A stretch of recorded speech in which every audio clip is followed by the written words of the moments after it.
Okay. All right.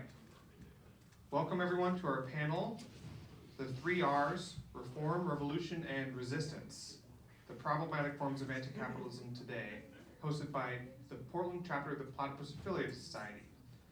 The Platypus Affiliated Society is a campus-based group established in December 2006, which organizes reading groups, public fora, research, and journalism focused on the problems and tasks inherited from the old 1920s to 30s, new 1960s to 70s, and post-political 1980s to 90s left for the possibilities of emancipatory politics today. We hold reading groups on weekly reading groups on Wednesdays at 6 p.m. in the PSU library, room 390, and weekly coffee breaks on Mondays at 6 p.m. also in the PSU library at the third floor study tables. So I'm Ben, I'm moderating, and now I'm going to introduce the speakers in the order in which they will be speaking, starting with Kristian Williams. Kristian Williams is an anarchist writer whose work mainly focuses on policing and state repression, though he prefers to write about literature. His books include Our Enemies in Blue, Police and Power in America, Gang Politics, Revolution, Repression, and Crime, and Policing the Progressive City, Portland, Oregon, From Settlement to Uprising, as well as studies of Oscar Wilde, George Orwell, and Alan Moore. He's been an activist participant for more than 30 years in the environmental, labor, and police abolition movements. Diego Pajuelo is a founding member and vice chair of the Portland State University, Young Democratic Socialists of America, PSU-YDSA, former secretary of the Washington County branch of the Portland Democratic Socialists of America, and member of the Reform and Revolution Caucus. So Diego is on, from your perspective, the far left side of the panel, and Kristian is next to him. And then this is James Calloway. He is a former activist with Food Not Bombs in the Twin Cities. He's also a student at Portland Community College and frequently attends the Platypus Affiliated Society reading group and coffee break.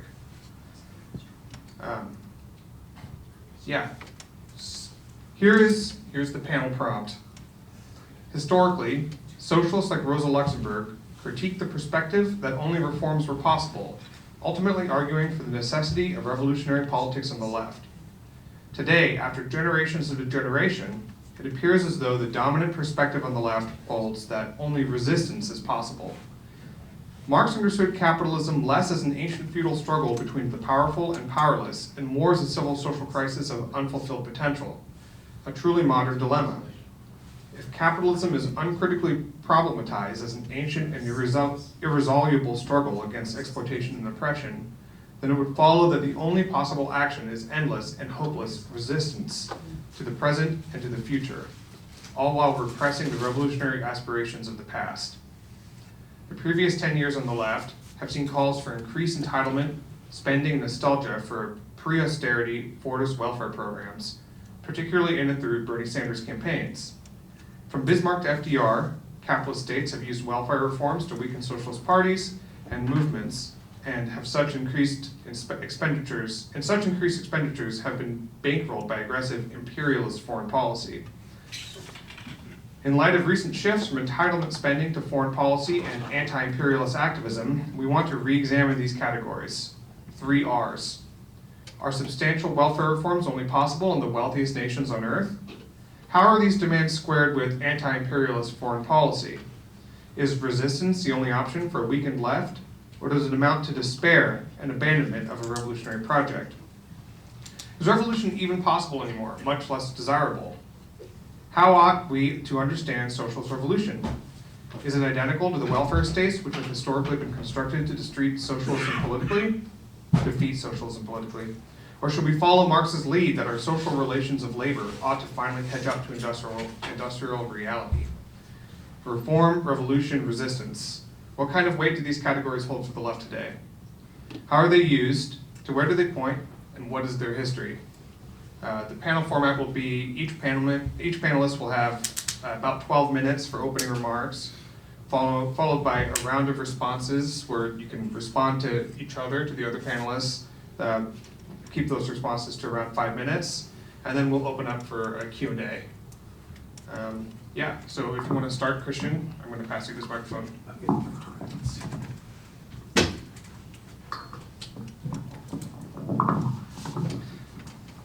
Hi, I'm Kristian Williams. There are a number of questions in the prompt that I am going to ignore and try to answer a few of them. I was pleased to see the title of this discussion listed as Reform, Revolution, and Resistance, because I believe at this moment we do need all three things, though in unequal proportions and for different purposes. I will spend most of my time here advocating for revolution, but let me begin by saying what I mean by the key terms. Resistance is a matter of slowing things down, making them more difficult, ideally, though rarely, to the point of cessation. It is the metaphorical sand in the gears and the literal slowdown on the job. It is intended to stop things from getting worse by adding friction to the process. Resistance can take the form of strikes, the sabotage of equipment, street blockades, tree sits, lawsuits, college presidents refusing to bend their institutions to federal dictates, or very minor bureaucrats simply failing to forward a crucial document to the proper offices. When ICE agents find themselves surrounded by dozens of people blowing whistles and shouting shame, it makes their jobs harder, it makes the process of detention and deportation slower, it undermines their morale, and it makes the whole operation more expensive. That is resistance. We need it, right now and on a large scale. Reform is the process by which changes are made formally and usually incrementally to the existing institutions. At its best, reform can represent the institutionalization of resistance. A sanctuary city law, which forbids local police from cooperating with immigration enforcement, is one such reform. Reforms can be dangerous, however, as reform is also the process by which repressive institutions refine their practices, reclaim legitimacy, and sustain themselves. A reformed police agency should be a weaker one, though in practice it will often be a stronger one. The trick then is to pursue only those reforms that hinder the institution's functioning without granting it increased powers, better resources, or greater support. Some reforms that are worth pursuing at present with regard to ICE and the Border Patrol would be reducing their funding and ending qualified immunity. More ambivalent reforms, meaning those that curtail the organization's power to some degree, but may help to make it seem more lawful and legitimate, would be removing their masks, abolishing administrative warrants, and limiting operations in schools, churches, and hospitals. Additional training and equipment, including body cameras, falls entirely on the recuperative side of the scale, though of course these reforms might have some salutary effect in terms of day-to-day encounters with these agents. Crucially, resistance and reform both operate within the established institutional framework.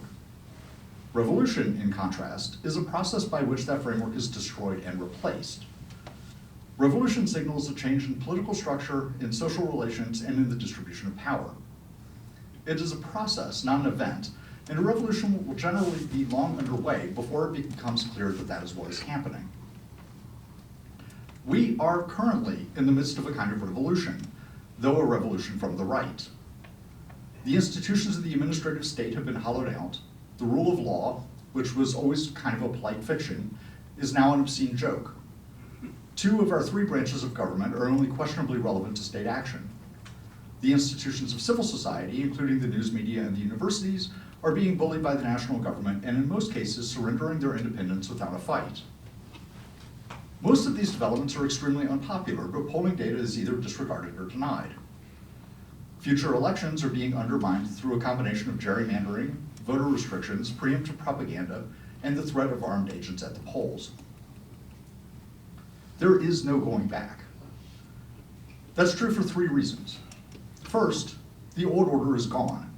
It is not there to go back to. It has become a cliche of journalistic commentary to say about this or that Trump policy that it will take decades to repair the damage. The damage is certainly real, but the idea that we have decades is fanciful. Second, a return to the old order would be inadequate for securing a future outside of fascism. Joe Biden campaigned on a return to normalcy, and for 4 years that is how he governed. He did essentially nothing to bulletproof democracy against a fascist takeover.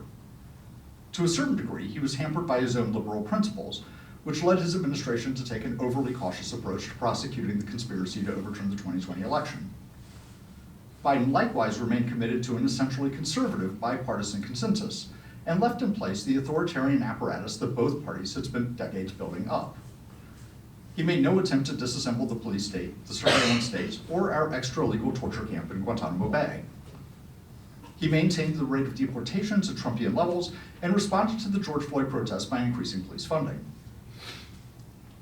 That brings us to the third reason there is no going back. The status quo ante did not represent a desirable state of affairs.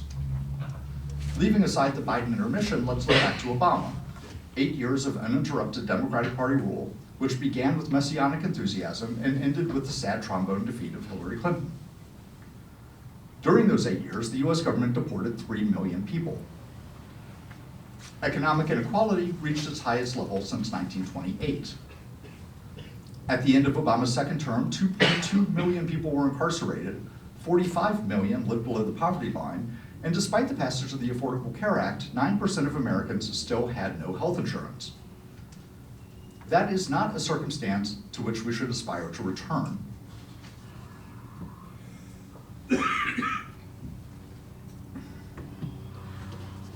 We must instead match the radicalism of our enemies. The multiple crises that Trump has produced create openings that the left can exploit as much as the right. Those institutions that Doge irreparably damage can be not so much rebuilt as replaced with others that are more democratic and more directed toward the equitable redistribution of resources. The cruelty of the current immigration regime has fueled an appetite for abolishing ICE.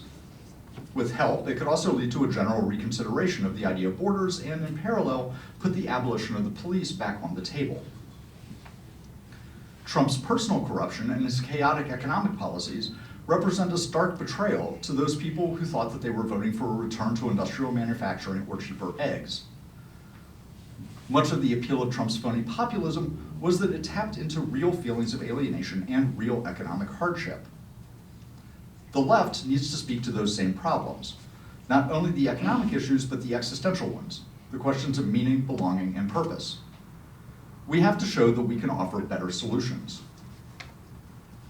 The precise form of those solutions, how society can be restructured, the types of institutions that would be created, the ways of life that would become possible, I think is somewhat beyond the remit of this panel and would certainly require more time than we can give the question tonight. But broadly speaking, I believe we should pursue the twin goals of individual freedom and economic equality, with decisions made by those most affected by them.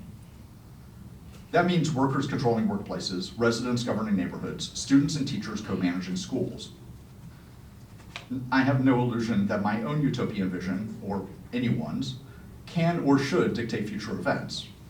What actually comes to pass will inevitably be determined by some combination of experimentation and practical compromise, both in terms of creating the necessary coalition to achieve change on a wide scale and in finding workable solutions to the problems we face. For my own part, I want something along the lines of anarcho-syndicalism. I would fight for socialism, and I would settle for social democracy, for a while. Revolution, I know, is frightening to contemplate. There's no guarantee of good results, and revolutions often lead to dictatorships. The process itself, even when relatively bloodless, involves much sacrifice. That said, I do not think it can be avoided, and however much we might lament the fact, I do not think it will be bloodless. The Civil War is already here, it's just not evenly distributed. The first arc ran from Unite the Right to Stop the Steal, 2017 to 2021, bracketed by two events which badly misfired in Charlottesville, Virginia, and Washington, D.C. respectively. Much of the fighting in that time took place here in Portland, as right-wing goons from around the country repeatedly gathered here to battle-test their organizing and their tactics. Some of the combatants were federal officers who fought with protesters, tear-gassed whole neighborhoods, and bundled people into unmarked vans, all foreshadowing of what was to come. The apparent quiet of the Biden years, as any student of counterinsurgency could have told you, was illusory. The forces of the right were regrouping, reassessing, and planning. The forces on the left, such as they were, slid into complacency and went to brunch when we should have been readying ourselves for another onslaught. Trump's second term has thus been more swiftly moving, more forceful, and more effective. Paramilitary incursions into liberal cities have again been a recurring feature, this time mainly homeland security rather than Proud Boys. Liberal democracy is not merely fragile, it is actively failing.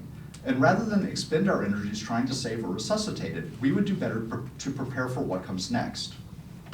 In the short term, measurable in years, the outlook is extremely bleak. Ultimately, though, with a bit of forethought, hard work, and courage, we can survive this long midnight and create a better world. But we can only do that by embracing the radicalism that our circumstances demand.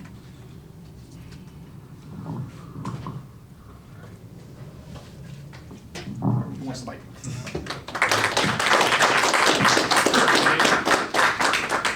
Over to Diego. Yeah. Good evening, everyone. The prompt was pretty long, and I didn't prepare anything beforehand, so I'll sort of be thinking out loud for this. So when it comes to, like, I guess the way we think about reforms, a lot of people, I think, would, within DSA, a lot of the talk is about, like, reforms that are, like, winnable, which is to say, like, something that can be done immediately, like university saying that they won't cooperate with ICE if they don't have to. And very often what you'll find in a lot of DSA and YDSA chapters is that we're trying to fight for reforms that are that we think are winnable, but we don't really have, like, a bridge towards, like, okay, so we have we're trying to get our university to stop cooperating with ICE, but we don't really have a way to necessarily directly connect this to the end goal of abolishing ICE. And I think that's partially, like, what that's the old revolutionary sort of critique of reforms, is that very often these reforms are limiting themselves towards what is possible right now, and not necessarily building a bridge between the fight for reform today and the socialist horizon. And one of the big things that my caucus, Reform and Revolution, one of the big things that we talk about is the transitional method, which is basically like we talk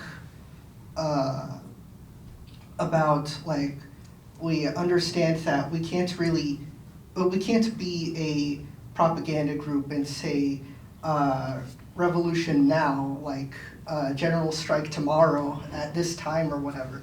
We can't, there are tons of, like, social media campaigns where they will be like that. They will say, general strike tomorrow, pull all your money out of the banks, and then nothing happens. So we understand we can't really do that, but we also understand that you can't really, if you want the socialist movement to be successful, you can't really stop at getting free buses. You can't stop at just the university saying we won't let ICE in without a warrant. You will also need to expand people's horizons towards that goal of socialist revolution. And something that we've been, one of the big demands that we, like, promoted when we were founded was, like, while there's often talk about, like, a healthcare for all system, what we talk about is, like, we want a demand that directly attacks capitalism at its base. And the big thing we talked about is bringing the top 500 companies into democratic and public and democratic control. And that we believe is something that, like, if we were to run a presidential campaign on like doing this, then it would be something that, you know, sort of provokes reaction and necessitates revolution, and it challenges like it challenges people's vision of like, why do I need to settle for free healthcare when we could have everything? We could topple down this entire system, and that's one of the big things that like we try to fight for in DSA and YDSA, which is that like I think in my observations from what I've seen in the national organization, the de facto strategy for us, even if it's not like, even if people don't admit it, is the democratic road to socialism, which if you were to like, the way in which I think the Bread and Roses caucus of DSA has described it is that like,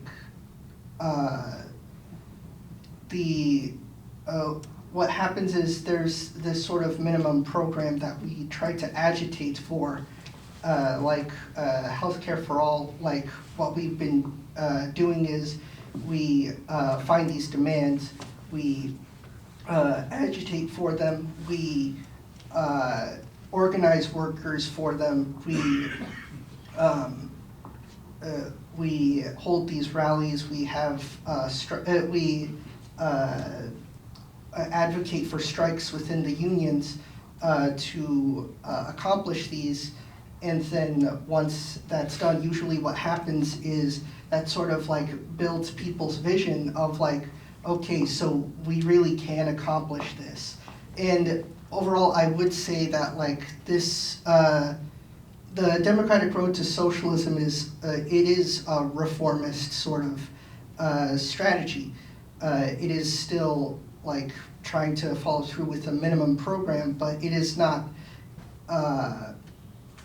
but at the very same time, it also does, it is beneficial from where we are right now, where the vast majority of workers, I don't think really understands the true power that they have as a class.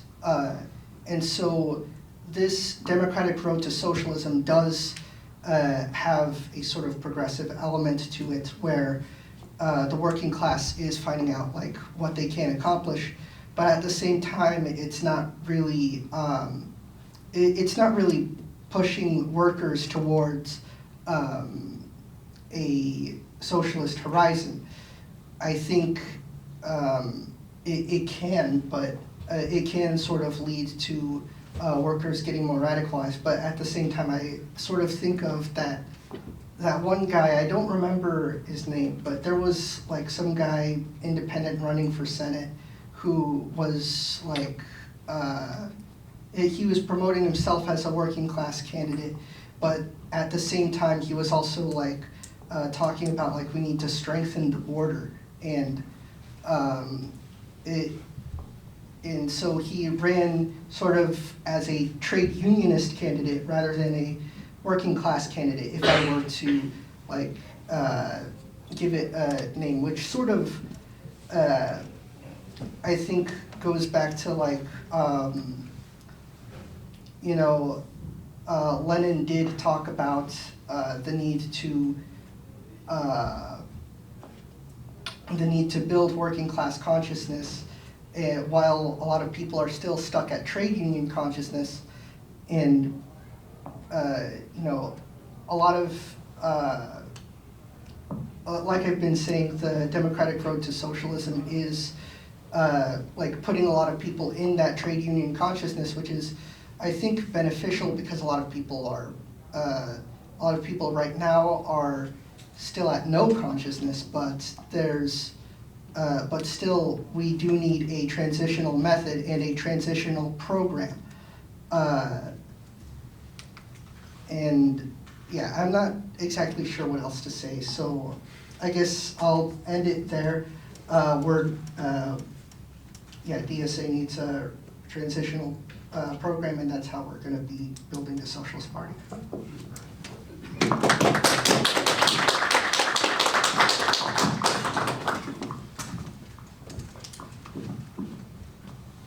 Hi, so I just knew I was kind of going to be a part of this panel as of, I think, not yesterday, but the day before. So, bear with me if these remarks are not, perfectly put together or whatever.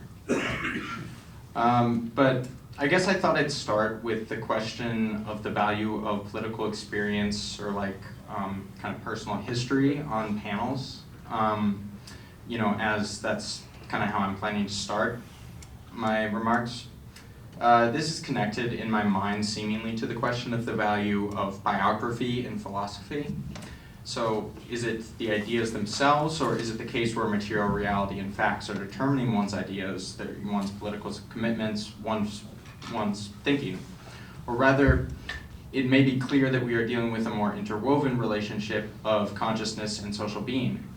Recognizing the partial validity of this schema, Marxism would endeavor to assert the reality of a distinction, a chasm, a contradiction between the two. This aporia is capital. Now, my whole politically conscious life has occurred within the Trump era. I guess also I might as well address the fact that, certainly the topic of Palestine has hung particularly large in the past several years. My education, politically and otherwise, was very autodidactic. It's like I learned via YouTube video essays on Wikipedia. I'd say my relationship to reform, revolution, resistance has fluctuated. In the past, I have believed that resistance, particularly like rebellion is how I would have put it, is superior to revolution. I saw sort of revolution as an outdated concept. Some of my past political experience, also just to correct, I was not a part of the Twin Cities food not bombs. I was part of Twin Ports food not bombs. It's okay. Which that's just like little Minnesota lore. That's just Duluth and Lake Superior as opposed to Minneapolis and St. Paul. Right. So I was a part of Twin Ports Food Not Bombs. Before that, I was a part of the Minnesota Eco Village Project. At this time, I feel like I sort of had this conception of collectivity as kind of being what the left was about, like community as a solution. I'd say my relationship to this has changed. I don't know if anybody here has read Adorno's Education After Auschwitz. But essentially, I just read this recently, and essentially in this he argues that we typically think of collectivity or like community as what somebody is lacking if they get drawn into like say a neo-Nazi group, right? Like, oh, they needed better social bonds. But really, he argues that it's a lack of individuality, of like subjectivity that leads people into these groups. So I guess so that's just that, right? And I guess something that like kind of led me out of the Minnesota Eco Village Project, which is exactly what it sounds like. It was essentially like a commune, like a little cult thing. It wasn't that culty, but it was it's a bunch of people living together. Is something that led me away from it is the realization of like this impossibility of escaping the totality, really of capitalism, and also the necessity of participation in society rather than participation through a kind of like non-participation. Also I'll raise here, as it's kind of ties into the title of the panel, it was interesting reading Rosa Luxemburg in Reform or Revolution on cooperatives, because this is essentially the point that she makes about cooperatives is like, the lack of ability for them to kind of produce a kind of whole or a whole apart from the totality, I guess, to put it in theoretically whatever words. So anyways, so then I moved to Duluth after my involvement with that and due to like personal whatever stuff as well. And I was a part of Food Not Bombs. I was a part of like mutual aid, Skillshare spaces. I did a reading group that originally was on the Frankfurt School, and we were reading Adorno and Benjamin, but around the time of the election of Trump, everybody wanted to read Lenin's What Is to Be Done for reasons that may be somewhat obvious, right? At the same time, I was kind of doing the Platypus at Large Zoom reading group, not really understanding much of any of it. I'm still kind of getting my bearings as far as, I would say, Marxism is concerned, so I was still pretty politically ambiguous.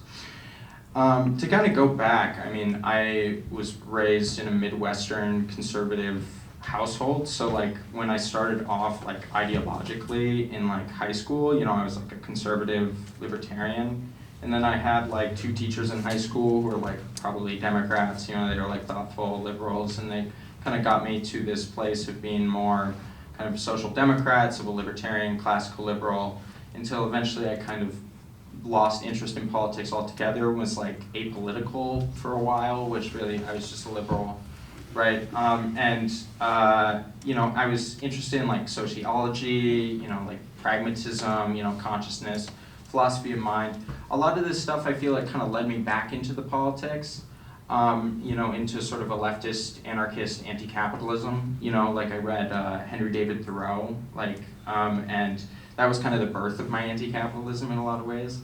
It's kind of this anti-work ecology, like ecotage, monkey wrenching, and then later I'd even kind of like get into like, Kohei Saito, degrowth communism, this kind of thing. I was influenced by the Zapatistas, situationism. There was this kind of intuitive rejection of theory as kind of being like not relating to real life, to kind of like, what people actually go through and experience. Which is so funny because of course I'm a very theoretical person or whatever thinking about these things, but Adorno says that Marx by no means surrendered himself to praxis. Praxis is a source of power for theory but cannot be prescribed by it. It appears in theory merely and indeed necessarily as a blind spot, as an obsession with what is being criticized. So yeah, I definitely feel like this question of practical activity has always been on my mind. And I think that's what led me to anarchism in a lot of ways. I also kind of had this view of like anarchism as the highest kind of contradictory, I wouldn't have said that back then, but expression of kind of classical liberalism, a revolutionary liberalism. I wouldn't have put it that way back then either. And I might get back to this later, time willing. What am I at? Thank you. Eventually I was like a Lacanian, left communism, and now I'm a Marxist, and I don't take that for granted, but I am, I'll just be honest about it. I've vastly evolved in my relationship to kind of postmodernism, structuralism, post-structuralism, all this stuff. I feel like I've experienced the history of the left as primarily the history of the new left. 1968, the Panthers, this kind of stuff. I guess, so I guess this is something that I wrote back in October of last year, where I said, I was kind of writing out my political journey. I said, went from classical liberal, civil libertarian to social democrat to anti-capitalist eco-anarchist to now my Frankfurt School influenced Marxism and revolutionary socialism. Although in a way, I am all of those things still in a bourgeois liberal. And this is the inescapable situation for everyone. Bourgeois values in a contradictory reality. The only way out of this reality being through. A moralizing managerial actionism and voluntarism unconscious of itself is a dead end. Consciously working through the contradiction would be the only way to transcend it. Theory is a participant in this task, but not constitutive. There is a distinction between practical consciousness and understanding. Consciousness is primarily practical in nature. It is the mediated expression of social practice. The other danger could be said to be quietism, of retreating from revolutionary politics. And yet, revolutionary politics itself has retreated. It fell victim to diminished horizons. Passed by the late 60s were the days of Debsian socialism, to provide only one example. Following Lukács, I understand the proletariat as the simultaneous subject-object of history. It is not that by the New Left the proletariat had ceased to be a revolutionary subject, but that the working class had ceased to be the proletariat, the revolutionary subject, in the absence of the mediations through which it once constituted itself as such, the Socialist Party and mass movement, which had decayed and were by then dead. And yet the task remains today and haunts us, the task of actively constituting an independent socialist party, of creating the proletariat subject." End quote. So, talk of the proletarian subject at this point in history in many ways seems to put the cart before the horse. It is reduced to mere ideological theory in the absence of a mass party or movement. So, to return to my own experience, in the past I saw politics as synonymous with morality, as synonymous with principle. I fell victim to moralism. I saw then not the historical contradiction of bourgeois society and capital, but rather colonization as the fundamental contradiction of time immemorial. The Industrial Revolution I saw as mere historical mishap, rather than a contradiction of value engendering possibility presently inaccessible to us. I saw alienation as something to escape, social disalienation something to seek, without recognizing alienation's historical contradiction. In modern critical philosophy, such as Hegel, alienation was positive, constitutive of emancipated labor and human activity. Alienation need not be negated but sublated, and emancipation must be conceived beyond exploitation's mere negation. We have in large part forgotten freedom, not to mention its historical contradiction. To pay the least homage to my origins, I'll go ahead and posit that the rationality of anarchism is civil society organization, is classical liberalism. The concept of democracy for the left today serves to avoid the question of liberalism. It is not a matter of communist democracy versus liberalism, or anarchist democracy for that matter, but rather socialism as a political movement that points to the possibility of both realizing and overcoming the necessity of liberalism and democracy, particularly through the demand for bourgeois rights, for civil rights.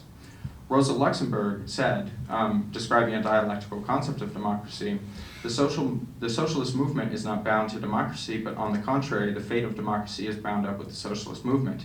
He who would strengthen democracy should want to strengthen and not weaken the socialist movement. He who renounces the struggle for socialism renounces both the labor movement and democracy, end quote. What am I at for time? Oh, I still have time, great.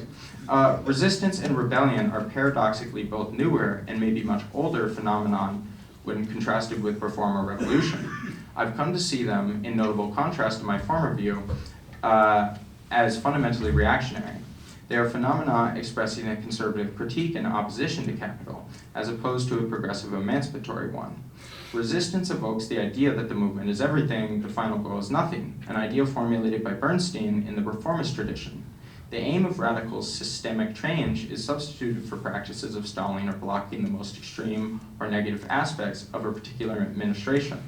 A revolutionary approach is demanded not against reforms, but against their reification in reformism, in which it is regarded only reforms, or as is more common today, only resistance and rebellion as possible, and that the path to political or social revolution is foreclosed. To answer the prompt directly, I believe substantial welfare reforms are only possible in nations other than the wealthiest on the basis of the wealthiest, on the basis of activity and organization here in the core. I believe an independent socialist party is not just more necessary but more possible here in America than anywhere else. To use a turn of phrase I've heard from Platypus, we have to turn the liability of a weak, regressed, and degraded left into an asset, not into an excuse to justify resignation or mere resistance in fight the right or even fight the Democrats' activity, as indeed what you hate is often what you often love.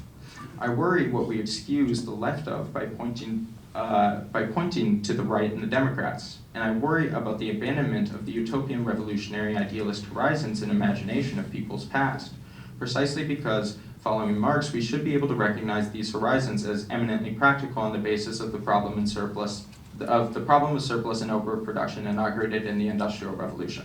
Okay, I'm gonna beat that. Perfect. All right. But yeah, so, yeah. Okay, so comment? now we can do, we're gonna do responses, so maybe we can do that in the same order that everyone spoke the first time around, so if you have anything to say in response to the other panelists, now's a good time to do it. Sure. James, I think you're the first person I've ever heard say that they return to politics through philosophy of mind. You don't have to explain it. I kind of love the mystery behind that. Sure. Like the hard problem of consciousness led me back to. It was mostly the sociology, I will say, but yeah, right.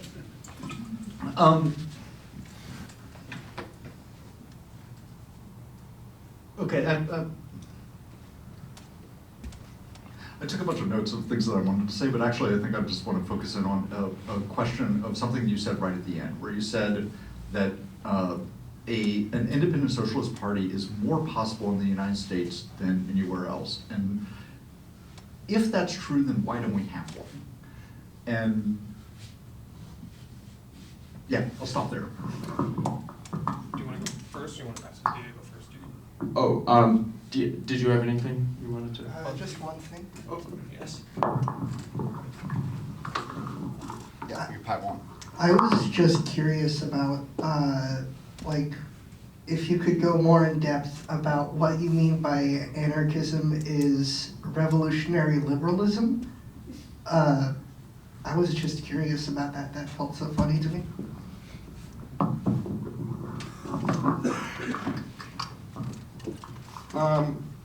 So I guess the first question is a bit, it's difficult. The question of why we don't have an independent socialist party here in the United States. Why do I think it's more possible here than elsewhere? I think that in a lot of the rest of the world, the civil society is, and not to say this isn't the case here, but I think civil society is so taken over by the state that it actually might be here that it presents it, that the opportunity of organizing a socialist party most clearly presents itself. I also think that a socialist party here, simply due to the fact that America is the, for better or worse, like hegemonic power, right? Kind of the, really at the core of industrial capitalism, right? I would say that a socialist party here is going to make more difference than anywhere. As far as the second question, which, can you just remind me what it was? I was just wondering if you could go more in depth on what you mean by Oh, yes, anarchism I is remember. revolutionary Thank you.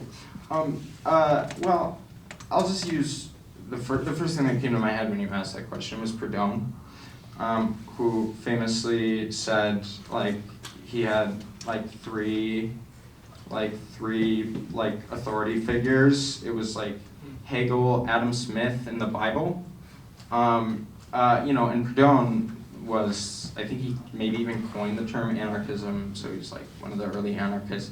I don't think that anarchists today really, they have mixed feelings about Proudhon, but the reason I point to him, and the reason I bring up that quote of his, is because of course Hegel is the height of radical bourgeois Enlightenment liberal thought, and so there's definitely a part of that that's kind of influencing anarchism, and so I think it's not very intuitive to people because of course anarchism is typically in opposition to liberalism.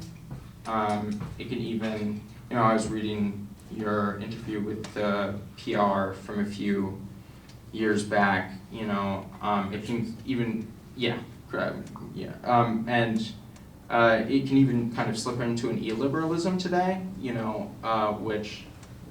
so I think, so that's why it might be kind of not an intuitive claim for people, but I do think there's maybe a historical case to be made for it.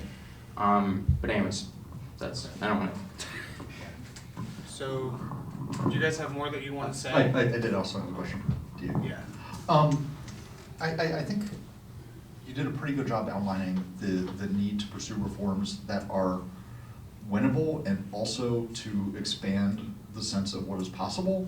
And I'm wondering how much do you see those as the victories building on the sense of possibility, and how much do you see the need for it to be winnable as sort of limiting our ambitions? Like, and is it sometimes one thing, sometimes another thing, or is it always doing sort of both things? Alright, so I'm gonna say something that I don't know if it actually is an answer to your question, but the way that I see it about like how DSA treats like, in DSA when we talk about like stuff that's winnable, I guess what I would say is that typically for like stuff that our members directly engage in, like over here at PSU, our YDSA chapter is trying to get the university to disarm the campus police and like make it so that if they want to rearm them, they have to hold a referendum with all students, professors, stuff like that. Like over here, I would say that like it's something that you could see happening, and it's something that we're trying to get a lot of support for it. And I would say that like what we are fighting for is expanding like people's vision of like what can be possible. Like if we're going to be able to like actually implement a disarmament of the campus police through rank and file mobilization of students and workers on campus, then I think that does a decent amount of good in expanding people's horizons. However, if we're talking about like over in New York City, where the brand new mayor has just like one of the big things that's been like I think a little how do you say, like disappointing for everyone is the fact that at this point the mayor has still not disbanded the, I believe it was called the Strategic Response Group. And I think that's, I can't say for sure because I'm not the mayor, but I would be willing to say that in talks between him and Kathy Hochul, it's probably the fact that like the governor is probably trying to keep that, and Zoran has been like not,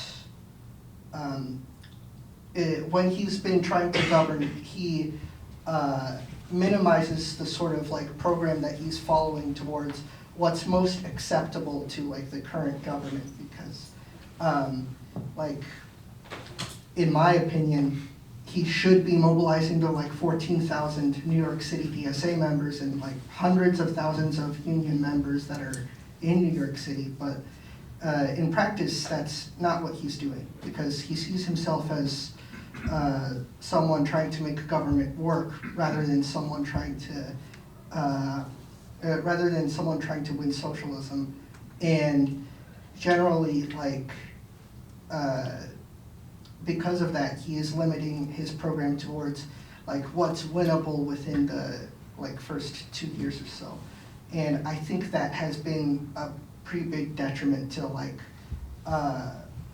how much is a person's horizons really expanded by 100,000 potholes being filled. I would say it feels good to have working roads, but it's not necessarily winning people over to socialism. All right. Well, I guess we can start with, I don't know if you want to maybe pass it over here, but we can start with the Q&A now.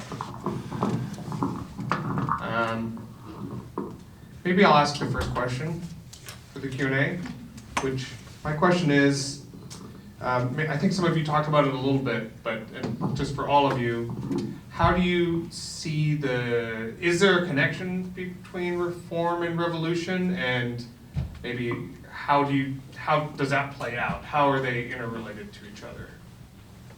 That's my question. You with the mic. Okay, so the question is, how are reform and revolution interrelated? Sure. I guess I see that today we don't have revolution. We haven't had revolution for a long time. I honestly don't think that in the absence of the threat of revolution, substantive reform has even kind of presented itself. In fact, I think often what we think of as reform historically, what we often think of as reform historically is really actually a kind of retreat from revolutionary politics. Like I'm thinking about, the New Deal, FDR, I see, this is kind of heralded as sort of like a model for the left today often, this kind of statism and, kind of welfare, and I think that, in the past it was viewed by socialists, certainly anarchists, right, that this was kind of actually something that was harmful in some significant way, that was making, the people dependent on the state and actually reducing the sphere of civil society. So, so I guess, the idea is that, reform is the school, the fight for reforms is the school by which you train for the revolution, but I don't know if we have the fight for anything right now. So, yeah.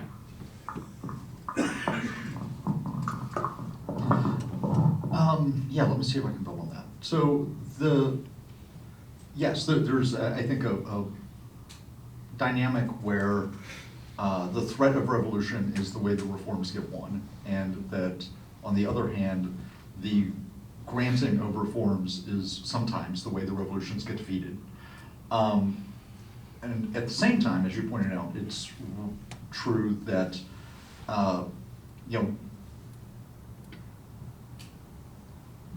the struggle for reform is sometimes how people build their organizations, how they learn what they're capable of, and also sometimes winning reforms raises expectations, leads to further things. I don't think there's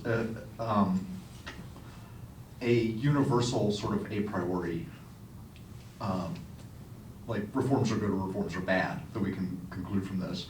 I think there are very complicated strategic questions, and a lot of it depends on contingencies that aren't necessarily going to be evident at the outset. I think the thing that I think some degree of pursuing reforms is going to be necessary and inevitable, even if the objective that we're pursuing is revolution. I think the part to be careful about is which reforms we choose, and whether winning those reforms are more likely to build legitimacy for the overall system, make people more dependent on it, weaken the ability of people to mobilize and organize, or whether it is going to, ultimately, which way is it going to shift power? Is it going to reinscribe the power of the existing authorities, if only by granting them legitimacy, or is it going to shift power away from the existing authorities and toward, I'll say the working class is shorthand here, but for a much more complicated set of people. I think that is the question, that is, I think, as important as the question of whether the reforms are winnable, and also as important as whether the reforms would actually accomplish what we're aiming for. Because sometimes, Yeah. for strategic reasons, it makes sense to pursue campaigns that you know are going to lose. That the fight itself is worth pursuing because it's a way of building the organization, it's a way of learning the lessons, or simply because like there's no other way to respond to some set of circumstances with dignity, right? I'll stop there. Yeah, so I believe the question was like, how are reform and revolution interrelated? Or are they? Or are they interrelated? Either. Okay. Both questions. I would sort of like echo the previous points of like, yeah, they are interrelated. I forget the first speaker's name, but I would echo his point that like reforms, the agitation for reforms is sort of how we're going to build that capacity for revolution, and then eventually we will sort of have that revolution, but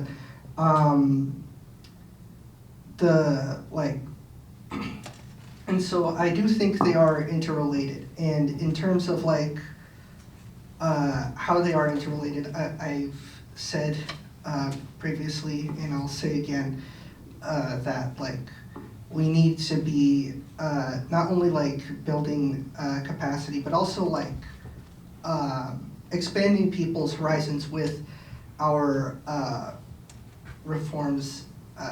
Again, I like sort of talk about the at PSU, the YDSA chapter here is pursuing that demand for disarmed campus police, and we're not even sure if we're going to win it, because like there was a disarm movement back in 2020, 2021 that like there was the student union, there was a bunch of mostly black organizations on campus that were like agitating for it, and the most they ever got was like, okay, we'll put some unarmed patrols and hope that that makes the students happy. They still had some access to guns, and then 2 years afterwards they brought the guns back. So it's still there's and so they are the pursuing reform is interrelated with revolution, and I guess in a way the Portland State experience sort of does show that, because the organizations that were on here during the original disarm movement, when they left, the university brought back the guns for the campus police, and you know, since the revolution that we're all hoping for never came, the university had time to sweep away all those reforms, and so in order to meaningfully win these reforms, we do need that revolution. So I guess, you know, there's also that. All right. Can I have a brief response? James wants to respond. Just comment. Yeah. Yeah, I guess something I wanted to get to in my presentation, but I didn't get around to it, and something I just kind of want to clarify also. I think there's this profound, like, block to both revolution and reform. You know, I do believe that today we need socialist unity, right? But I don't think we need kind of like unity mongering, you know, and the reason I have a problem with that, I'm not, you know, and I was just, you know, this isn't even in reference to anything on this panel, you know, I'm just thinking of, you know, recently interacting with some comrades from Communist Unity, RCO, you know, and I was just thinking, you know, because I mean, they're smart folks or whatever, but I was just kind of thinking, like, you know, why do I have a problem with this stuff? You know, and I guess I came to the conclusion that it's really pretending that we have a stake in this stuff. Like, you know, I think a lot of the talk about reforms can kind of kind of play as though we have a stake in any of this, that we have a stake in capitalist politics, when really my perspective is that we don't have a stake in any of it, that really we are beyond agency in this situation, and pretending otherwise is harmful to everyone and most of all ourselves. So, you know, there is this kind of necessity to, not to be like too on the nose, but, recognize, death. Yeah, so I guess that's just something I wanted to Okay, let's take questions from the audience. All right, you there, the baseball cap first? So you Who's your all, close? you can just shout it. Yeah, okay, just shout it, just shout it. Shout it. All right. So, Yeah, go ahead. But in general, you can shout it, I guess, that's fine. it's hard, man, to look backwards, right? So you all talk about revolution as it's something you all already understand what it is, but you're not giving any specifics. And like, maybe I've just become a very pragmatic person, but like, I did a lot of political work a while ago now in the rural areas of Oregon. Like not even rural, like outside of the Portland, Eugene, Ashland bubble. These are hard red areas. We talked about, a lot of talk about direct democracy or workers' councils or whatever. Like, honestly, I don't want to hand power. If I lived in these counties, I don't want to hand power to the working class, wherever that is, in these counties, or the everyday people. They're going to strip civil rights. They're going to strip all logging protections, blah, blah, blah, blah, blah. So what does it mean? I think when people think about, people are still, to me, talking about revolution and these like pre-war ideas where there's big workers' movements and they legitimately could, attain power and then maybe suppress a few elements, reactionary elements. But like, if, that's not the case now, like, because you're all talking about building revolutionary consciousness and how that would happen. So let's say that the revolution, because there are real revolutions, comes to Oregon. There's a commune. There's the Portland Commune. Yay! The workers get rid of the business unions and form syndicalist collectives. So what happens in areas that are deeply conservative? Do you think that people are just going to have a kind of psychological transformation and then be like, oh, we've been right wingers for 50 years, but suddenly we were wrong? Like, how is that? We live in a country where half the people voted for Trump. What does this mean? Let's say you did have a revolution, a left-wing revolution of some kind. What does that mean to all of the people who disagree with you, which are large swaths of the country?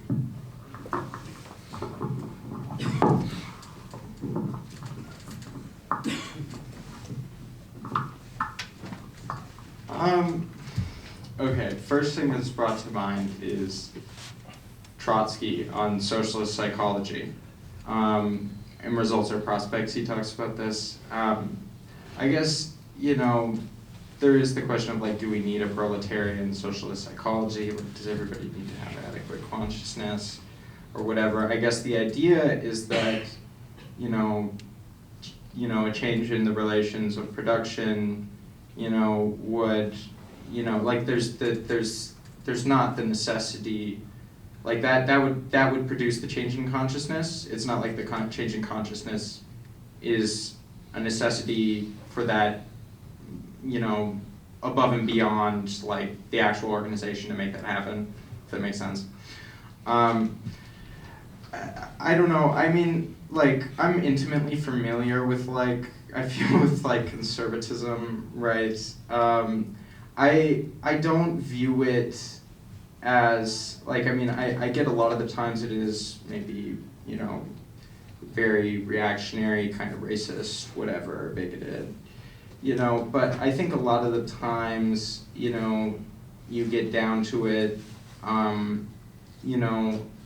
lot of it is an outgrowth of resentment from sort of material circumstances, but above and beyond that, a lot of the times, it's just these really basic liberal values that, that almost sometimes it's hard to even find on the left anymore, that you see kind of demonstrated, among kind of conservatives, let me say, and I don't think we can kind of just, I think that if we're going to have a socialist movement in the United States, these people are, we have to, like they're going to have to be a part of it.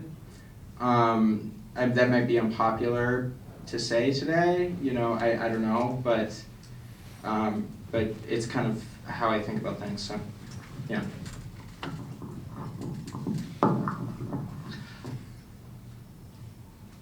Yeah, I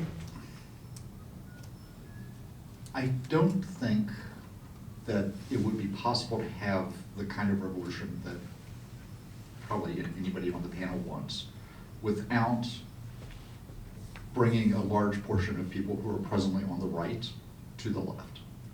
And that is a major undertaking. I don't want to undersell that. And it's certainly not going to be possible in every instance, and it's certainly going to be messy and probably complicated. And it will probably have the effect, it will probably also have the effect of forcing a reconsideration of some of the things that as leftists we believe, right?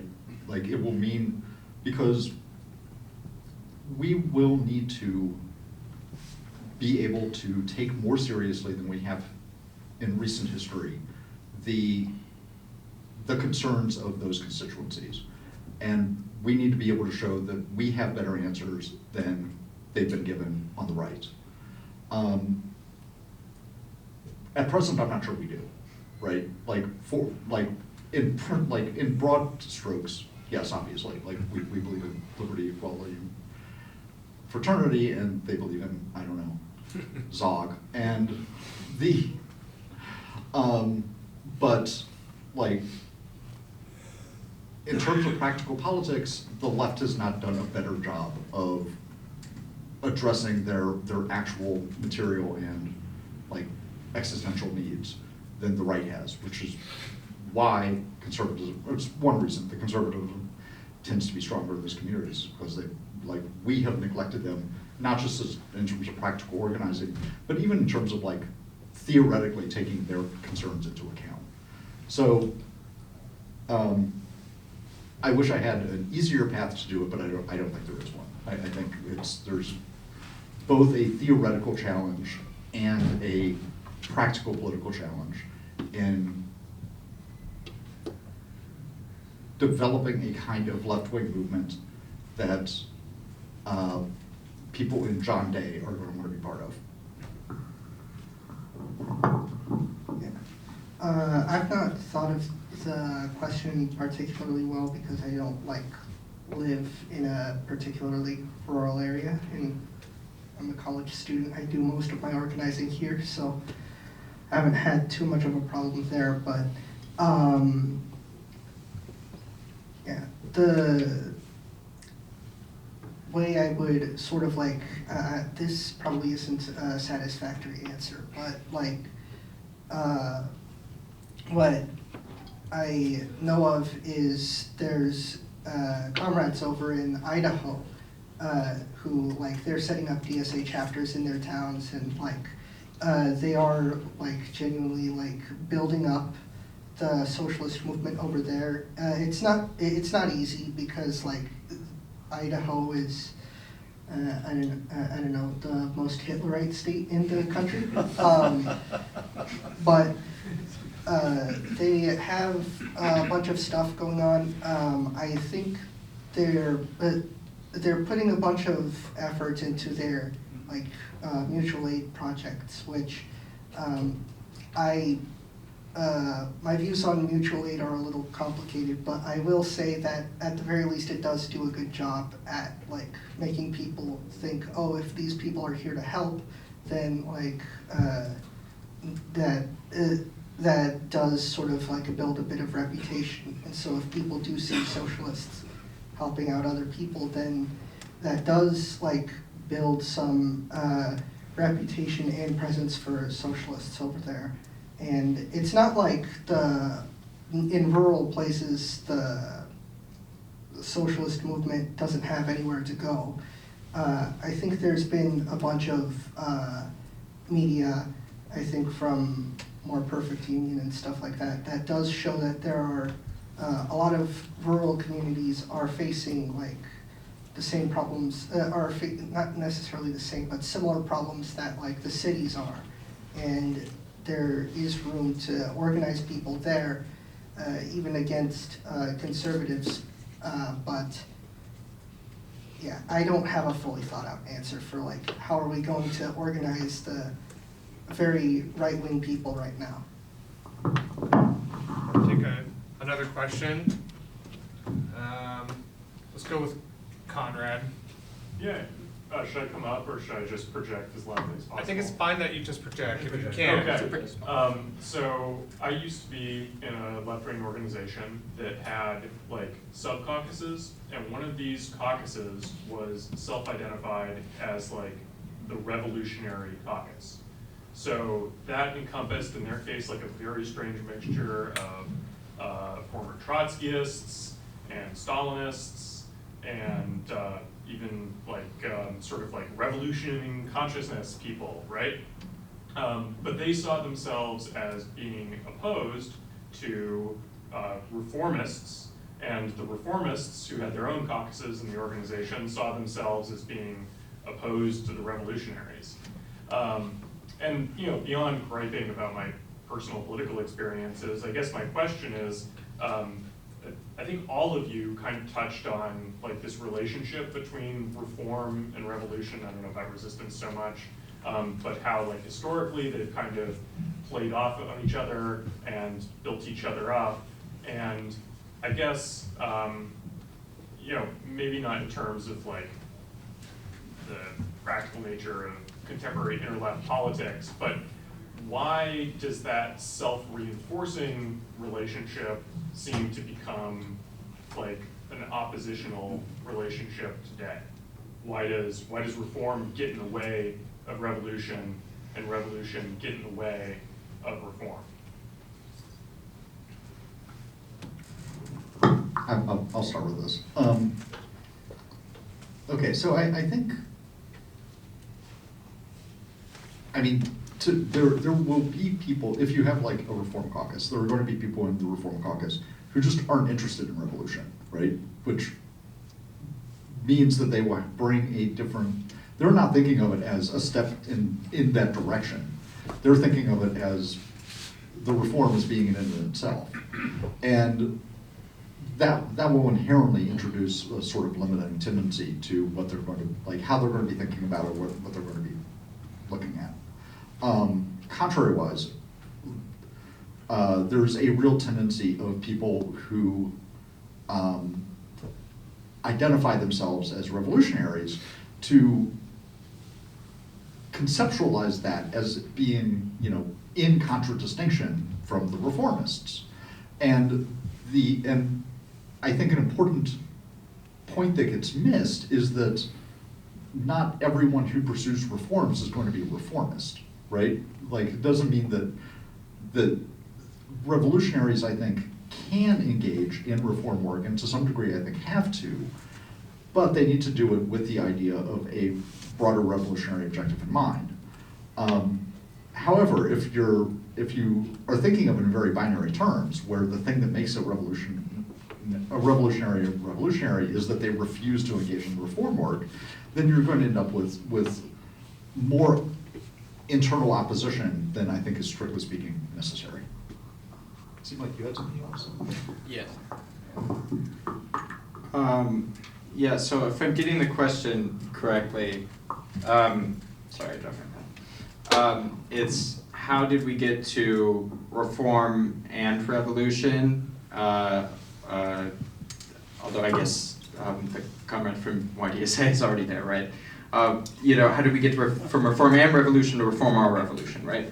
And I guess my short answer is 1848. You know, yeah, I guess like when does reform when does reform come into contradiction? It would really be then, from my perspective, like that's when the bourgeois revolution fails, you know, when the democratic revolution fails. And so the fight for reforms does not kind of track kind of cleanly with revolution in quite the same way after that. But yeah, that's really all I have to say on it. Did you want to speak to this? I guess so. All right, so, like, like, how does reform, like, I don't know, how does it come into contradiction with revolution, I guess was the question. I guess in part it sort of like depends on your like your work and the context of like where you are seeing victories. Like I know that a lot of the reformists in DSA, for a lot of them, they're working as like election staffers, and so the way that they see victory is that like we just got the mayor of New York City, or like we just got like 100,000 potholes filled, and that's like the way that they see it. Power is within like the halls of Congress and the halls of authority, and so they don't really see very much engagement in the sort of like rank and file work that is required to like be a revolutionary, because a revolutionary perspective does sort of require people to like see their what can happen when they act as a class.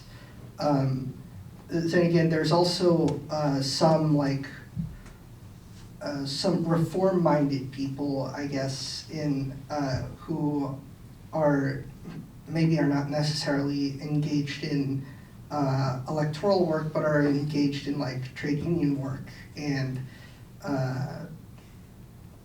over there, I guess what I would say is that they've come up with this like model of like how we will get to socialism that I guess in a way sort of encompasses like stopping at like trade union consciousness, where you're just thinking about the next contract and not necessarily the revolution. And the way that most of us revolutionaries have come towards the idea that like a revolution is necessary, I think mostly comes from the experiences historically of like we've seen like the Russian Revolution. We've read about at least the Russian Revolution and the Paris Commune, and like sort of seen that like this a certain strategy is necessary that goes beyond just reform. I guess that's my answer. I'm not sure how comprehensible that is. More questions? Let's go. Will? Okay, so I have a question for Diego and then Kristian. So for Diego, you brought up the Trotsky's transitional program, and pushing these transitional demands that get you to think beyond capitalism. But Trotsky in the 1930s, when he was writing that, he was trying to split Second International and Third International parties that were actually existing. So I guess for you and with DSA, what are the Second International and Third International parties or leadership groups that you're trying to fight for in terms of leadership? And who's the audience of your transitional program? Like, who are you pitching this to? Who do you want to hear this? And for Kristian, you made a joke earlier about how you would settle for social democracy, which I thought was pretty funny and kind of fell on deaf ears. But so I was thinking, like with Rosa Luxemburg, Reform and Revolution, her critique of Bernstein, where he kind of sees the movement, like the means and reforms, as everything, and then the end is nothing. And she's sort of, I guess, Second International socialists and people like Luxemburg, they saw mass strike and reforms as means for revolution or building the Socialist Party. And if you're not interested in building a Socialist Party, if you're more of an anarchist perspective, if I have that correct, what are the reforms for? Like, why do you think reforms are a good thing, and what is the end goal for you, in your mind? And then question for all the panelists. This came up when the guy with the black hat first spoke, which was about like, oh, how are you going to convince Trump supporters to be socialists or whatever? Why is it that like the default audience of the left is just the Democratic Party and their base? When it comes to Mamdani or Sanders or Trump, they're all just sort of capitalist politicians from my perspective. Maybe you guys share the same thing. And we've had 10 years of democratic socialism with Bernie Sanders, and I don't feel like there's been more socialist consciousness since then. If anything, maybe it's worse. Maybe people think socialism is just $20 an hour and filling potholes, you know, kind of what you're saying. So, yeah, why is the audience just automatically the Democrats? Is it just as superficial as that they got socialists in the name? You know what I mean? So those are like my 3 questions. Who wants to start? Diego? So say the first question again. So Trotsky's like trying to split the Second International and Third International parties with the transitional program in the 1930s, that decade. What is your audience? What leadership is the YDSA fighting for, and who do you want to hear these transitional programs? So like, I'm not sure how, again, how comprehensible this will be as like an answer to your question, but over in Reform and Revolution, like, the way that we see it, we're not necessarily like trying to create a split in YDSA of like, we're not just doing like revolutionary regroupment. The way that we see it, there is like a crisis of consciousness, organization, and there's a crisis of consciousness, organization, and leadership. So like, we do believe like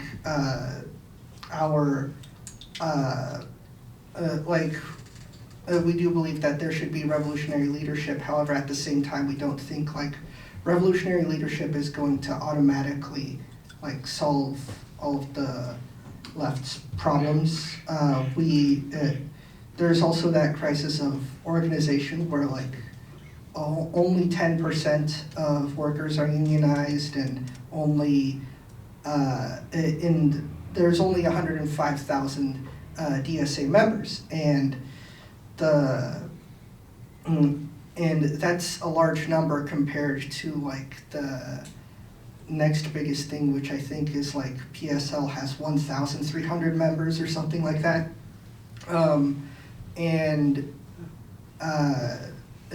However, the way we see it, there's still a massive like crisis of organization where the vast majority of people are still not organized, and we need to organize those who are not organized. And then there's also like the crisis of consciousness, like we've been talking about. There's where most people are still just liberals. And so our audience, when we're talking about our program,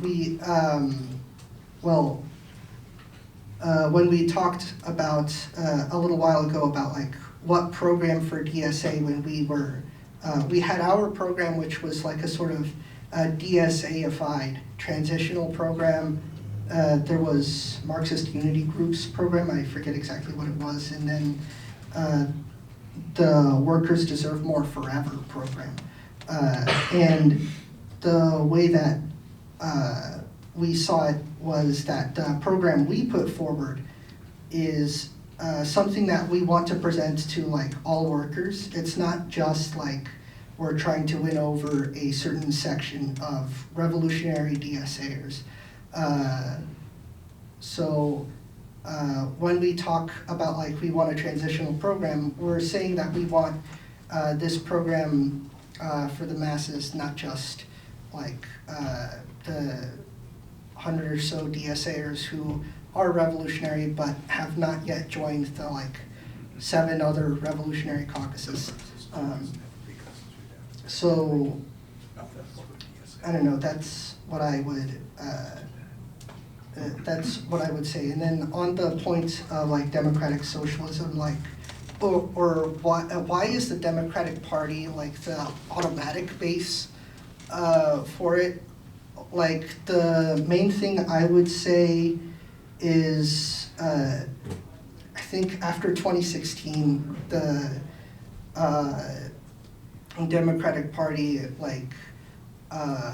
strategy, this like party surrogate strategy, has sort of been the default strategy that we have pursued. We did try at one point like a Green Party campaign over in New York, but if I recall correctly, it didn't go very well. So we've stuck with like this. We've stuck with a party surrogate sort of strategy that, in part, I think it's also just because like a lot of the infrastructure that's needed for a political party is not, doesn't really exist. Like one of the big things that we use in electoral campaigns is this thing called a van, where like it's a way to collect voters' information and reach out to them.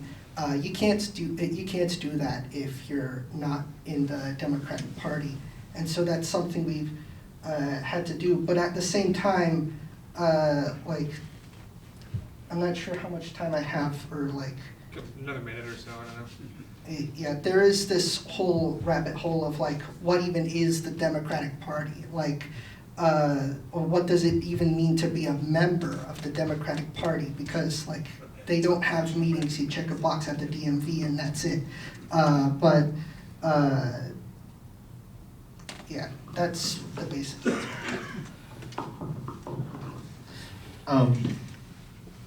Okay, let's see. I think I'll start with the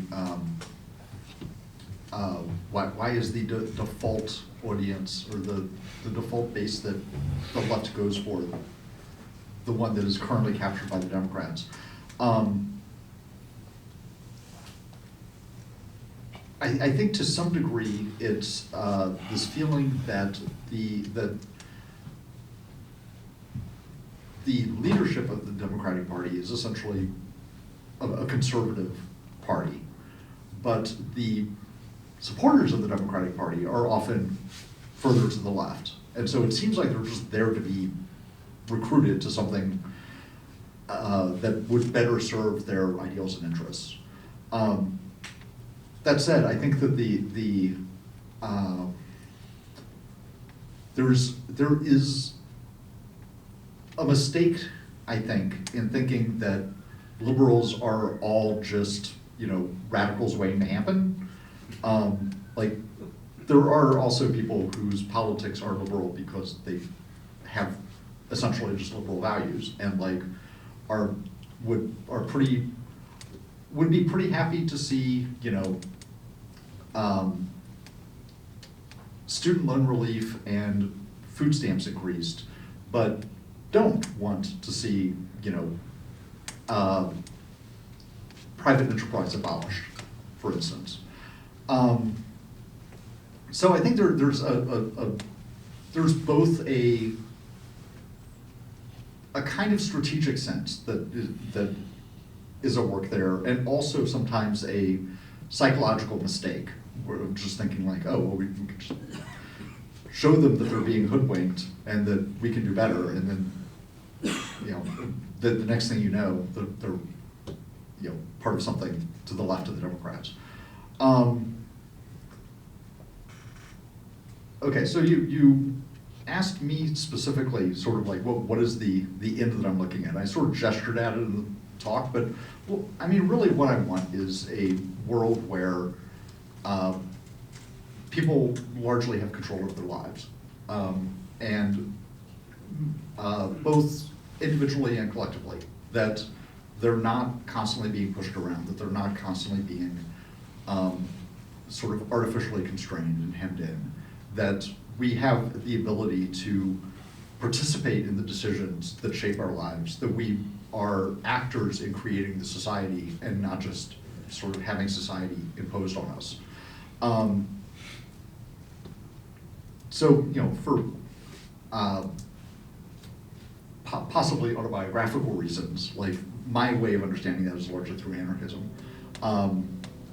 that said, like, there are a number of things short of my utopian vision, which would be a hell of a lot better than what we have, and that would be worth pursuing and worth fighting for.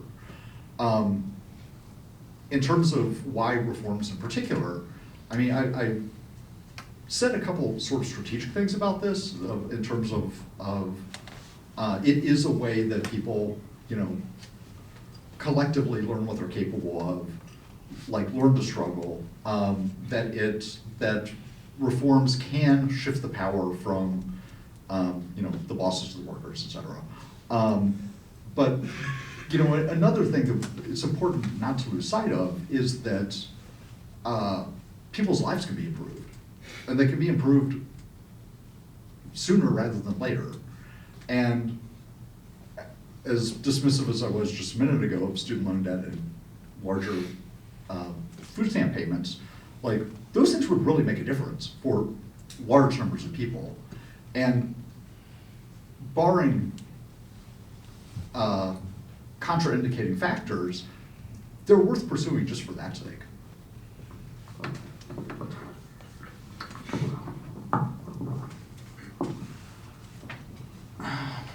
Well, okay, so why is like our audience as, I guess, leftists, like Democrats? Sorry if that's not an adequate phrasing of your question. But yeah, I guess, well, one thing that's brought to my mind, of course, and I'm pretty sure basically everybody knows this, but you know, there's a certain amount of Sanders voters, right, who after Sanders lost in like 2016 or whenever, voted for Trump. So, I don't know, I just thought I'd mention that. But I guess, well, and the other thing I thought I'd mention is I'm not sure anything like that would happen in the case of Mondami. You know, I've heard him called the PMC mayor. I mean, I don't know. I mean, I think that's probably pretty true given New York. I mean, I guess political identity is not static. You know, I guess that's what the Sanders thing for me serves to demonstrate. Who the left is not static. I do believe in the left as a kind of a historical force. I do think that, you know, we should look to that history to kind of get bearings, to get our bearings.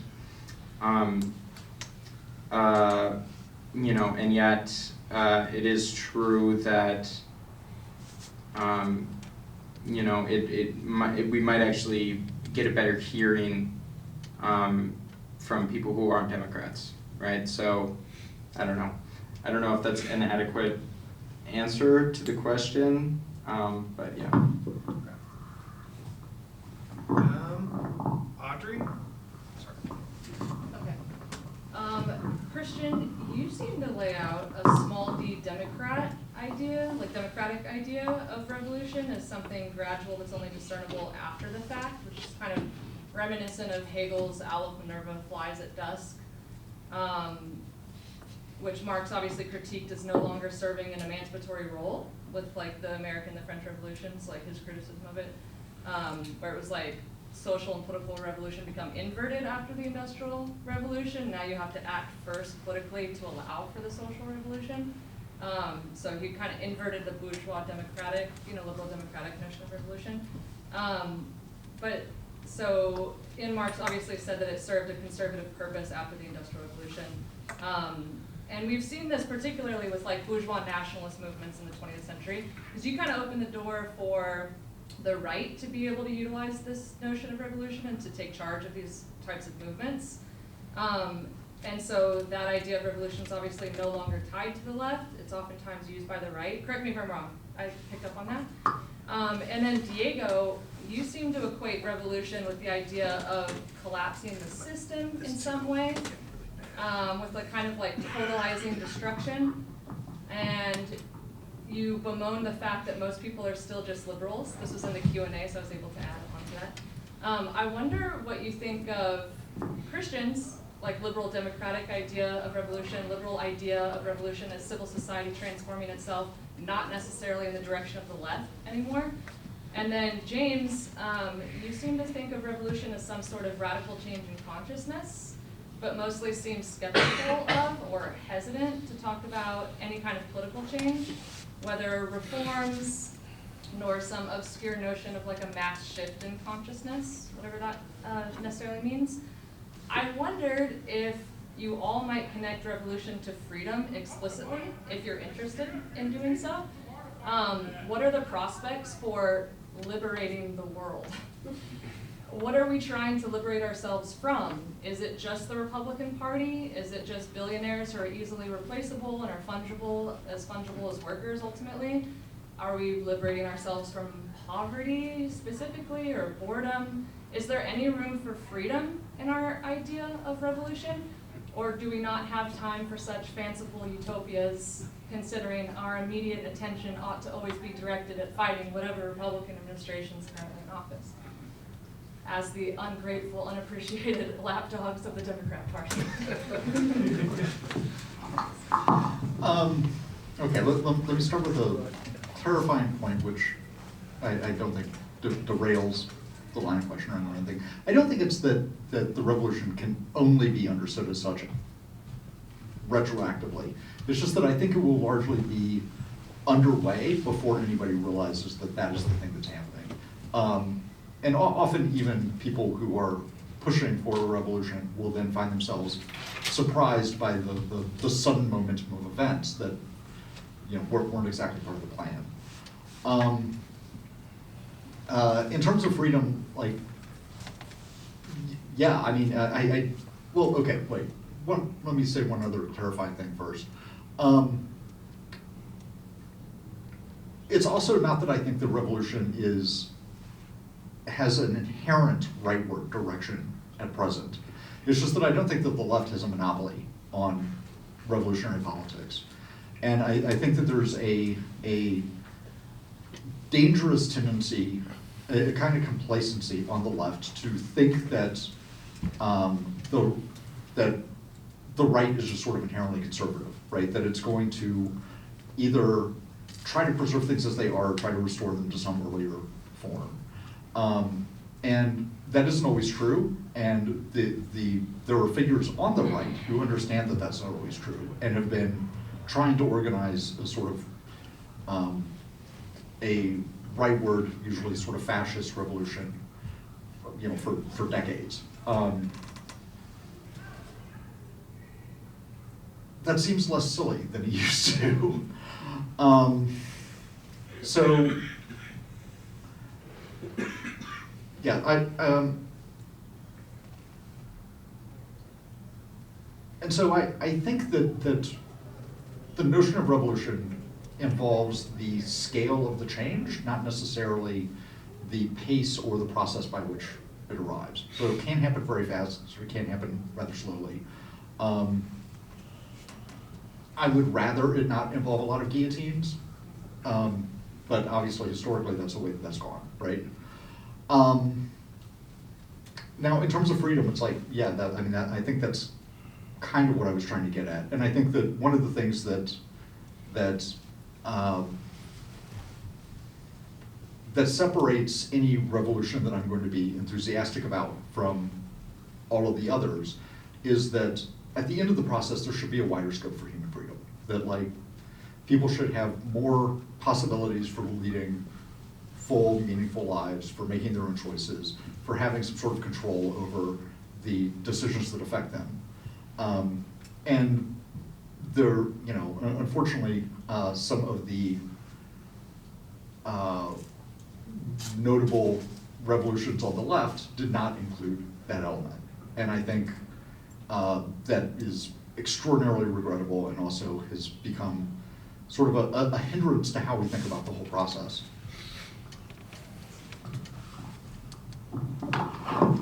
Yeah, so I guess I'll speak on just the topic of like revolution as freedom and like what are we liberating ourselves from. So like, the way that I view revolution is that I'm not really sure how meaningful like a revolution on the right would necessarily be, because like under a fascist takeover, fundamentally the same class of people is still in power. It's still a dictatorship of the bourgeoisie, but and so in that sort of way, I guess the only like meaningful revolution that could happen on the right is going back to feudalism, or I don't know, but I would generally, I generally would just associate like revolution with with bringing down the capitalists and with bringing down their system of governance and stuff like that, and replacing it with a workers' government. And that is generally what we should be trying to liberate ourselves from, is not just the Republicans or whatever might be the immediate threat. We do need to resist specifically. I guess we do need to agitate specifically against the Republicans, because they are the most immediate threat. But I would say that ultimately the goal of like liberating the working class from capitalists is like that always needs to be kept in mind, and that can't be like set aside in favor of preserving democracy. At least that's the way I view it.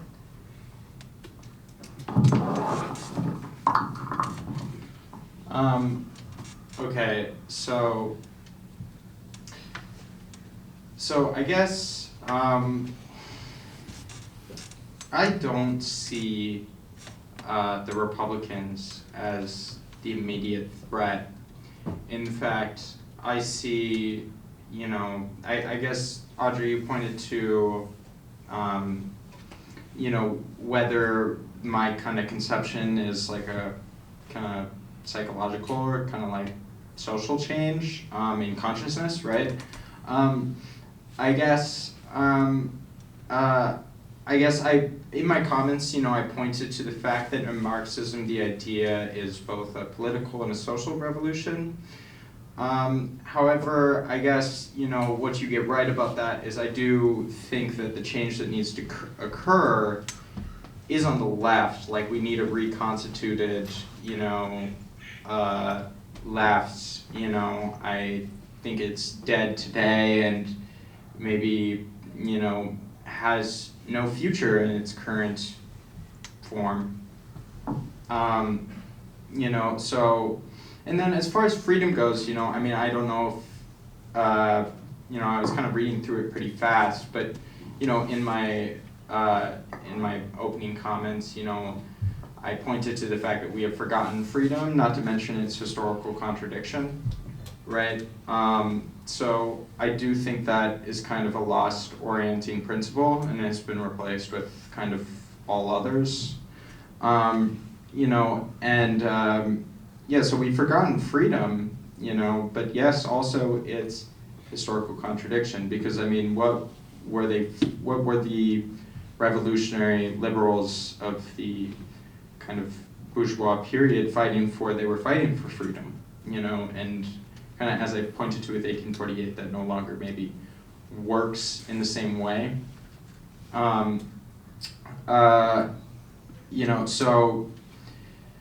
So yeah, I guess I hope it's just not a narcissism of small differences or whatever, my desire to focus on the left and my desire to emphasize a critique of the left, a criticism of the left. I really feel like self-consciousness is the most essential virtue, maybe period, but for revolutionaries, or people who fashion themselves as such, right? So, so that's what I'll say. Yeah, that's what I'll say on that. Huang? I guess there seems to be a kind of, developing view. I'm just also kind of following up on Conrad's question about the relationship between reform and revolution. There seems to be a kind of linear progressive view of the connection between reform and revolution that one kind of builds up to and allows for revolution, perhaps. And I was also thinking about, Kristian, your comment about like a revolution, or we're seeing a revolution from the right. And what would that mean? To say that the right is capable of revolution? I guess one could say that it's revolution in the sense that it's a kind of, it's a seismic shift in power relations or policies or structure of governance. But I guess it kind of points to this kind of linear progressive view of like reform as building up to revolution, that in some ways a revolution could also be seen as just a bunch of reforms combined together and enacted very quickly. So I guess I just want to clarify, is that, to all the panelists, not just Kristian, is that your view? And if that's the case, then couldn't we say that actually we don't really need the category of revolution, that if we can incrementally transform society over time, we will get to socialism? Now, it might not be at the speed that we would like. And so, I guess I wanted to raise that.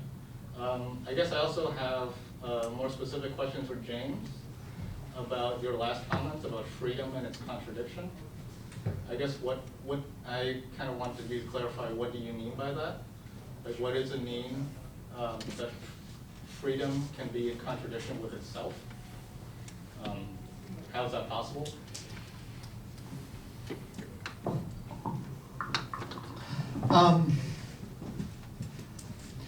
I think that some reforms will help do some of the preliminary work to a revolution. I do not know that you can just slowly add one reform on top of another and ultimately revolutionize power relations. I think the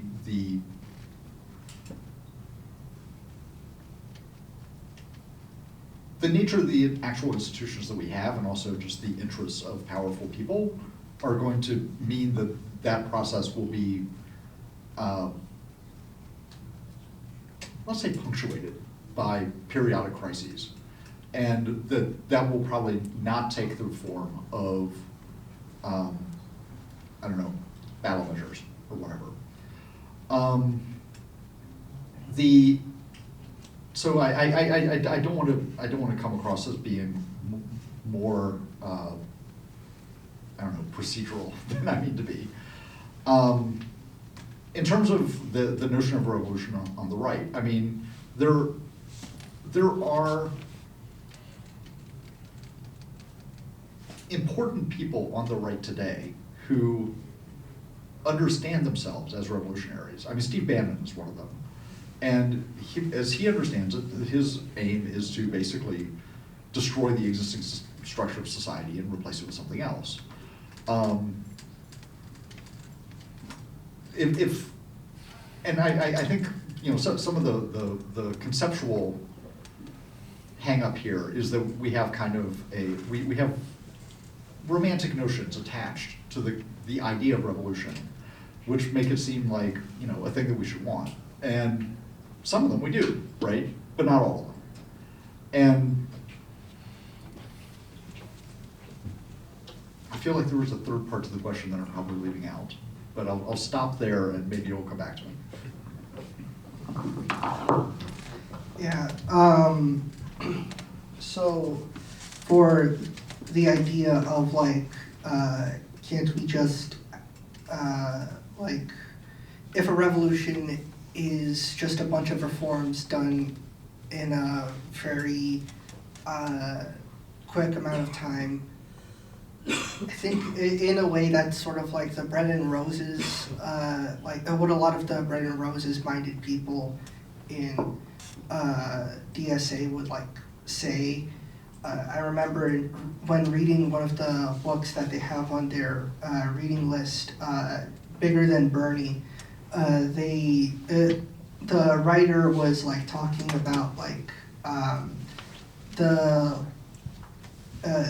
drawing lessons from revolutionary lessons from the experience of Allende in Chile is is not necessary because like Allende didn't like mobilize his people or something along those lines. Like if he pursued some better reformist strategy, then perhaps he would have been successful.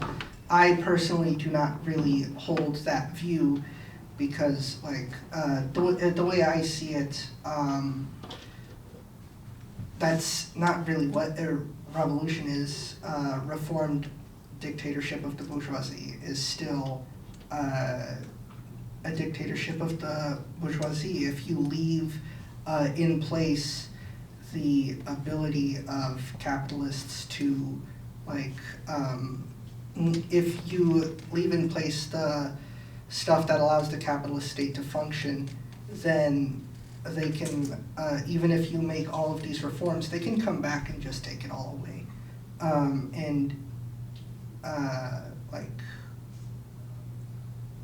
Yeah, I'm not sure like exactly what else to say other than that. Just I don't view a bunch of reforms as being revolution, and so I don't think that you can just reform your way there.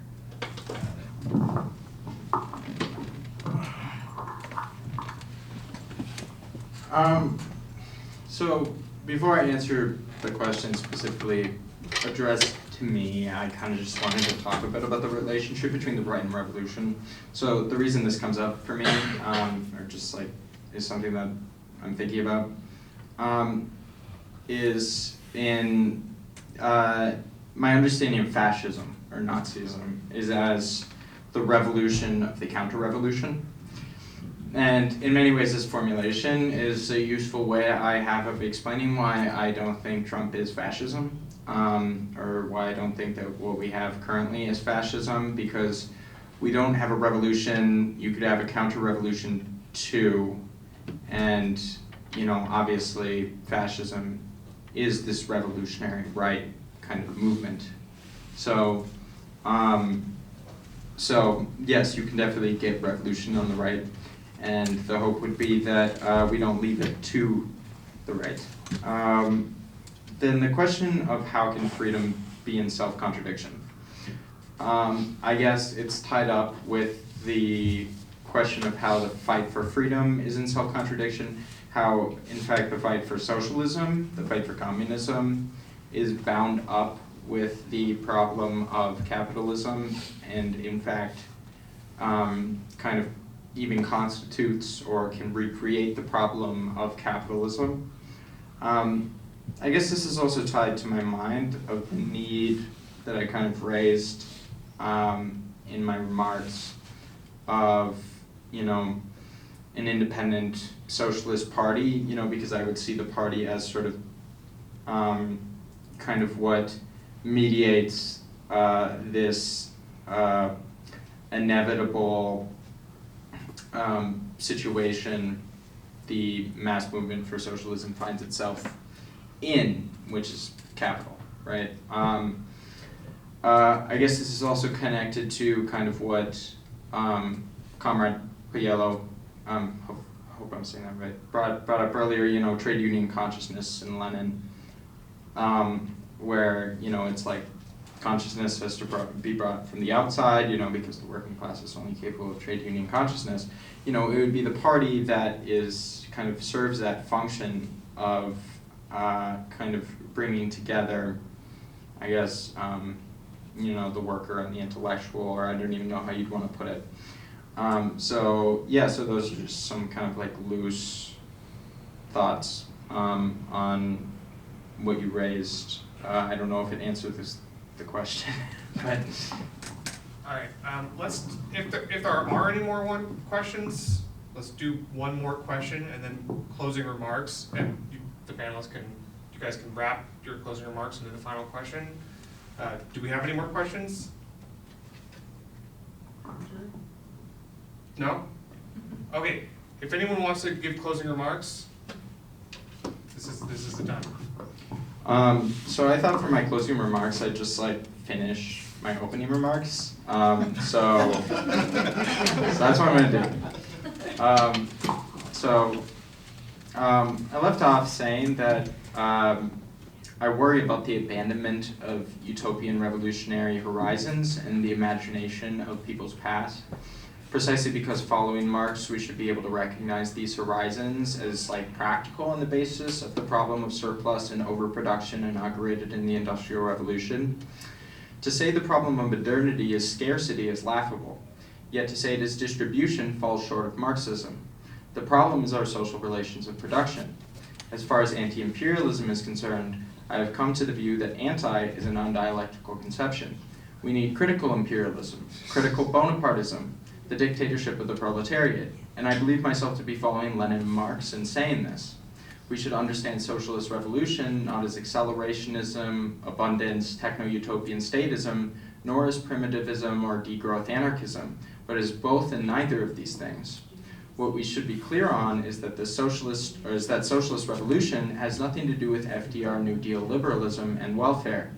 And relatedly, with all due respect to Comrade Pajuelo, I have little faith in the DSA, whose historical founding intention is unavoidable, and who, alongside Trump, have seemingly presented an immense obstacle to authentic thought. Nor do I have, in fact, I'm not sure I have ever, had much faith in protest politics, which in the past seemed to be a potential route to a lasting organization, but for decades now has proven to be a dead end.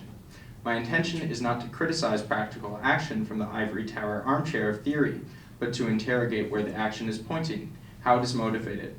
My wish is everyone currently organizing in civil society everywhere, and it's just my wish, but I'll say specifically in Portland, did it not just under the guidance of the self-criticism, not to be confused with skepticism of the left, and a careful consideration of our collective history going all the way back to the American Revolution, but above all, I wish they did it under the banner of socialism and the campaign for a socialist party, and when at all possible, separately from the state and the supposedly hot issues of today.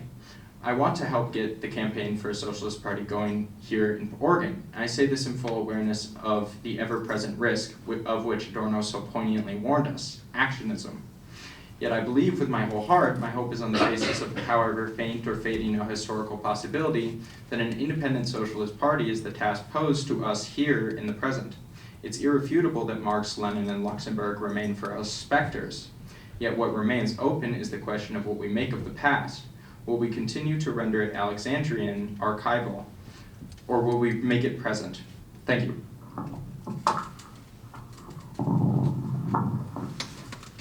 I'm not going to give closing remarks. Instead, I'm going to give an advertisement.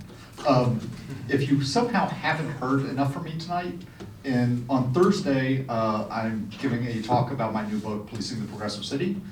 It's Thursday, April 23rd, 7 to 9 p.m. at 1810 Southeast 10th Unit A.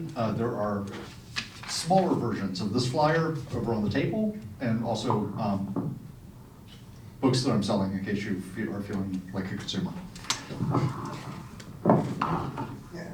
Closing remarks. I'm not entirely sure what to say, other than that, the way that I'm thinking about reform is,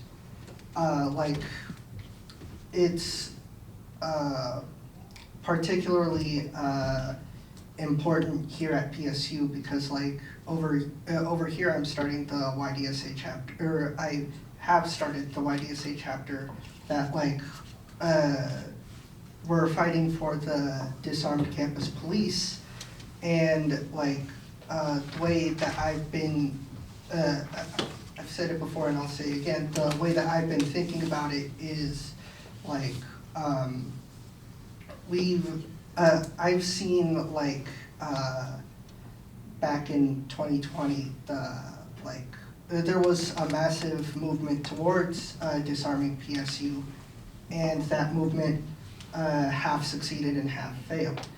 It managed to get a bunch of unarmed patrols, which even though it was not full disarmament like the original disarm movement wanted, it was still a great step in the, it was a step in the good direction, considering that 2 years prior to that movement, a black man on campus was shot and killed because the campus police were armed. And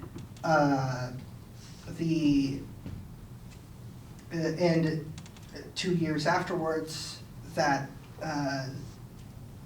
those unarmed patrols are gone, and now we're back at square one.